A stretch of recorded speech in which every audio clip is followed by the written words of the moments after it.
Hello student, আমি Tapas sir. আজকের ভিডিওতে তোমাদের দ্বাদশ শ্রেণীর থার্ড সেমিস্টারের তোমাদের হিস্ট্রির রায় মার্টিনের যে পেজ 2 আছে, মডেল 2, তো সেই মডেল 2 প্রশ্নের উত্তর নিয়ে চলে এসেছি।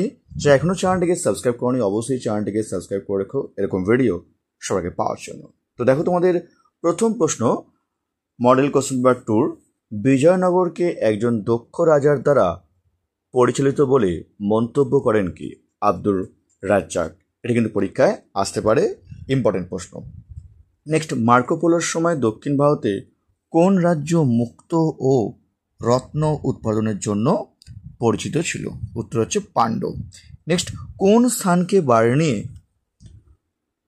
ভারতবর্ষের এথেন্স বলে তার বিবরণীতে উল্লেখ করেছেন? উত্তর হচ্ছে বারাণসী। এটাও কিন্তু স্টারমার্ক প্রশ্ন, ঠিক আছে।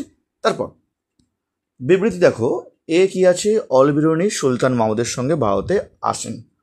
একদম ঠিক, কারণ তার রচনা কিতাবুল হিন্দ থেকে ভারতীয় সভ্যতা ও সংস্কৃতি সম্পর্কে জানা যায়। এটা কিন্তু একদমই ঠিক নয়। মানে এটা ঠিক কথা যে তার রচনা হচ্ছে কিতাবুল হিন্দ, যেখান থেকে ভারতীয় সভ্যতা ও সংস্কৃতি জানা যায়, ঠিক কথা। কিন্তু নেক্সট এটা বলতে হবে তোমাদের, কি বলতে হবে তোমাদের, যে নিচের কোন বিকল্প দুটি এ এবং কারণটি সঠিক ব্যাখ্যা করো। দেখো, এ আর কিন্তু ঠিকই, কিন্তু আর এর সঠিক ব্যাখ্যা নয়। অপশান হচ্ছে বি হবে, ঠিক আছে। নেক্সট, ইবন বতুতার বর্ণনা থেকে এই তথ্য পাওয়া যায় যে ড্যাশ ওপর মোহাম্মদ বিন তুগলকের কোনো শ্রদ্ধা ছিল না। কাদের উপর?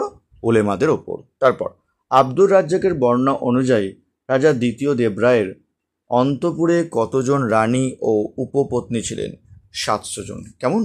তারপর ইরানীয় পর্যটক আব্দুর রাজ্জাক বিজয়নগরের কোন রাজার রাজত্বকালে ভারতে আসেন? দ্বিতীয় দেবরায়ের সময়। এটা কিন্তু স্টারমার্ক প্রশ্ন, আমি তোমাদের দিয়েছি, ভালো করে করবে। বৈষ্ণব ধর্মের তাত্ত্বিক দিক হল উপনিষদ। বাংলার বৈষ্ণব ধর্ম প্রচার করেছিলেন কি? স্টারমার্ক প্রশ্ন কে করেছিলেন? শ্রী চৈতন্য। কোন ধরনের গানগুলিকে আজও বৈষ্ণব প্রভাব লক্ষ্য করা যায়? ঘাটু তেলেনা। তারপর আবির্ভাবকাল অনুযায়ী ভক্তিবাদের প্রচারকদের সঠিক কালক্রমটি হলো, ফার্স্ট হবে রামানন্দ, তারপর কবির, নানক, শ্রীচৈতন্য, মীরাবাই। অপশান 8 হচ্ছে সঠিক অ্যান্সার। মোগল সম্রাট আকবর ছিলেন সেলিম চিশতির একান্ত অনুরাগী। নাসিরুদ্দিন চিরাগ ছিলেন কোন সম্প্রদায়ের একজন সুবিধাদক? তোমরা করেছিল আমি চিশতি। স্টারমার্ক প্রশ্ন। নেক্সট, সিকান্দার শাহ কি হবে? নাসরাত শাহ নির্মাণ করেছেন বড়সোনা মসজিদ। রুকনুদ্দিন বারাবক শাহ করেন কি? দাখিল দরওয়াজা। ইব্রাহিম কায়ুম ফারুকি করে কি? সরফনামা। তো আমরা জানি আদিনা মসজিদের নির্মাতা হচ্ছে কে? সিকান্দার শাহ। এটা আমরা করেছি, স্টারমার্ক প্রশ্ন। নেক্সট, ক স্তম্ভের সঙ্গে খ স্তম্ভ মিলিয়ে সঠিক বিকল্পটি নির্বাচন করো। তো আমরা জানি কি শামসুদ্দিন ইলিয়াস শাহ ছিলেন ফিরোজ শাহ তুগলকের সময়, আর হচ্ছে চৈতন্যদেব হচ্ছে আলাউদ্দিন হোসেন শাহের সময়। তো দেখবো একের সঙ্গে সি কোথায় ম্যাচিং খাচ্ছে, দেখো বি আর ডিতে। আরেকটা দেখো তোমাদের 4-এর সঙ্গে কোথায় ম্যাচ খাচ্ছে, দেখো ডিতে, শুধুমাত্র বিতে কিন্তু খাচ্ছে না। তোমার অপশন হচ্ছে কি? ডি হচ্ছে সঠিক অ্যান্সার। নেক্সট, তিনি ছিলেন সাহিত্য ও সংস্কৃতির পরম পৃষ্ঠপোষক। বহু পণ্ডিত, কবি, দার্শনিক ও ধর্মজ্ঞ ব্যক্তিরা তার সভায় ছিলেন। তার পৃষ্ঠপোষকতায় সংস্কৃত, তেলেগু, কানাডি, তামিল ভাষাচর্চা উৎসাহিত হয়েছিল। তার সভাকবি ছিলেন পেড্ডান। সাহিত্যের পৃষ্ঠপোষকের জন্য তাকে অন্ধ্রভোজ উপাধি দেওয়া হয়। এখানে কার কথা বলা হয়েছে? উত্তর হচ্ছে কৃষ্ণদেব রায়। আসবো আমরা পরের প্রশ্ন। ভারতের প্রথম কোন মুসলিম শাসক জিজিয়া কর তুলে দেন? স্টারমার্ক প্রশ্ন। আলাউদ্দিন বাহমান শাহ। কোন নদী বিজয়নগর ও বাহমানি সাম্রাজ্যের মধ্যে প্রাকৃতিক সীমারেখা তৈরি করেছিল? কৃষ্ণা। সঙ্গম বংশের শ্রেষ্ঠ রাজা কে ছিলেন? স্টারমার্ক প্রশ্ন। দ্বিতীয় দেবরায়। বিজয়নগর মানুষের প্রধান জীবিকা কী ছিল? কৃষিকাজ। নতুন বিশ্ব শব্দটি প্রথম ব্যবহার করেন কে? স্টারমার্ক প্রশ্ন। আমেরিগো ভেসপুসি। পরের প্রশ্ন, ইউরোপের প্রথম দিকে সামুদ্রিক অভিযান দেশ কোনটি? আমরা জানি কি স্পেন আর পর্তুগাল। তো বাকিগুলো কিন্তু পরে করেছিল। তো 1 আর 2 এর সঠিক অ্যান্সার কোথায় আছে? অপশান দেখো তোমাদের সির অপশানটা ঠিক হবে। সোনা রূপা সংগ্রহকে গুরুত্ব দেওয়া হতো কোন মতবাদে? মার্কেন্টাইল বাদে। সাম্রাজ্যবাদ একটি সমীক্ষা, ইম্পেরিয়ালিজম এ স্টাডি গ্রন্থের লেখককে আমরা করিয়েছি। স্টারমার্ক প্রশ্ন। হবসন। তারপর মার্কেন্টাইল অর্থনীতি বিস্তার লাভ করেছিল কোথায়? ইউরোপে। মার্কেন্টাইল ব্যবস্থা পুঁজিবাদের বিকাশে সাহায্য করেছে। অপশান সি হবে পুঁজির ঘনীভবন ও জাতীয় স্তরে বাজার সৃষ্টির মাধ্যমে। তারপর ক্ষমতা বৃদ্ধি পেলে জাতীয়তাবাদ সাম্রাজ্যবাদে রূপান্তরিত হয়? কার উক্তি? ল্যাস্কি।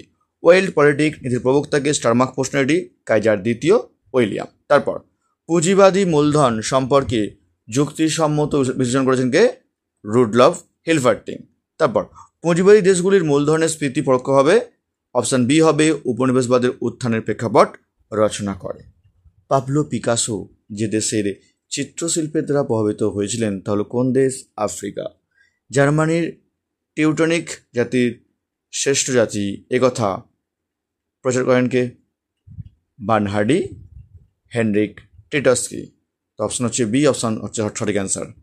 সামুদ্রিক অভিযান শুরু হয় কোন সময়? পঞ্চদশ শতকে। তারপর নয়া সাম্রাজ্যবাদের সময়কাল কোন সময়? 1870 থেকে 1914 সাল। বাংলার প্রথম স্বাধীন নবাব কে ছিলেন? স্টার মার্ক প্রশ্ন, মুর্শিদ কুলি খাঁ। পেটে ভারত শাসন আইন পাস হয়েছিল কবে? 1784 খ্রিস্টাব্দে। এটি স্টার মার্ক প্রশ্ন। ব্রিটিশ শাসনের ইস্পাতকরণ বলা হয় কোন বিভাগ, মানে কোন তন্ত্রকে, মানে কোন সংস্থাকে? ভারতীয় আমলাতন্ত্রকে। এটি কিন্তু স্টার মার্ক প্রশ্ন। কার আমলে বাংলার প্রতিটি জেলায় ফৌজদারি থানা প্রতিষ্ঠিত হয়?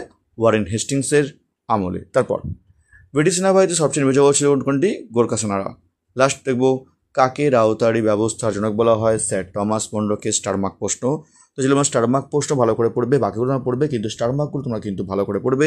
যারা এখনও চ্যানেলটিকে সাবস্ক্রাইব করনি অবশ্যই চ্যানেলটিকে সাবস্ক্রাইব করে রেখো এরকম ভিডিও সঙ্গে পাওয়ার জন্য। আর খুব তাড়াতাড়ি তোমার জন্য মডেল কোশ্চেন পেপার 3 নিয়ে চলে আসবো। আজকের মতো এটুকুই।